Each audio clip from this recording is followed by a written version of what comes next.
హైదరాబాద్ నగర ప్రజలకు ట్రాఫిక్ కష్టాల నుంచి విముక్తి కల్పించేందుకు ప్రభుత్వం చర్యలు వేగవంతం చేస్తుంది. ఇందులో భాగంగానే చాలా కాలంగా పెండింగ్ లో ఉన్న సైదాబాద్ స్టీల్ బ్రిడ్జ్ నిర్మాణ పనులను మంత్రులు పొన్నం ప్రభాకర్, అజారుద్దీన్ పరిశీలించారు. చెంచల్గూడ జైలు నుంచి ఓవైసీ హాస్పిటల్ వరకు చంపాపేటకు మరో లైన్తో 680 కోట్ల వ్యయంతో ఈ ప్రాజెక్టును పూర్తి చేశారు.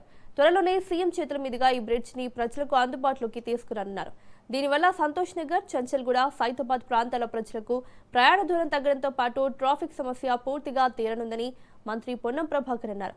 ముసారాంబాగ్ బ్రిడ్జ్ పనులు కూడా తుది దశకు చేరుకున్నాయని, త్వరలోనే ప్రజలకు అందుబాటులోకి తీసుకురానున్నట్లు తెలిపారు.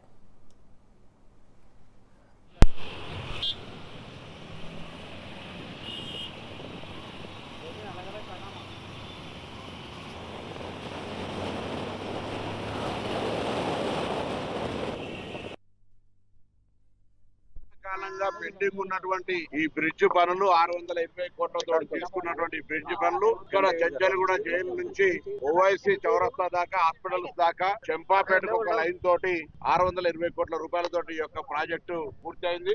త్వరలోనే గౌరవ ముఖ్యమంత్రి గారితో దీన్ని ప్రారంభోత్సవం చేయడం జరుగుతుంది. దీని వల్ల సంతోష్ నగర్ కావచ్చు, చెంచల్గూడ జైలు కావచ్చు, తదుపరి ఇవన్నీ కూడా సైదాబాద్ వీటన్నిటికీ ప్రజలకు ఎటువంటి ఇబ్బంది లేకుండా, అంటే గంట సమయం పట్టేది 5 నిమిషాలు 10 నిమిషాలు వెళ్ళిపోవడానికి సౌకర్యంగా ఉంటది. దీంతో పాటు ముసారాంబాగ్ సంబంధించిన బ్రిడ్జ్ను కూడా పూర్తి చేసి ఈ రెండును త్వరలో ప్రజలకు అందజేసే విధంగా వారు ఉపయోగించుకునే విధంగా చేయడం జరుగుతుంది. అదేవిధంగా స్థానిక శాసనసభ్యుడు గౌరవ మంత్రి అజరుద్దీన్ గారు చెప్తున్నారు, దీనికి అప్రోచ్ రోడ్, ఎందుకంటే దీని పైకి బస్సులు రావు కాబట్టి పక్కన అప్రోచ్ రోడ్ ప్రభుత్వ స్థలాలే కాబట్టి వాటిని కూడా కొంత వెడల్పు చేసి ప్రజలకు ఉండేటువంటి అసౌకర్యాన్ని తొలగించడం జరుగుతుంది.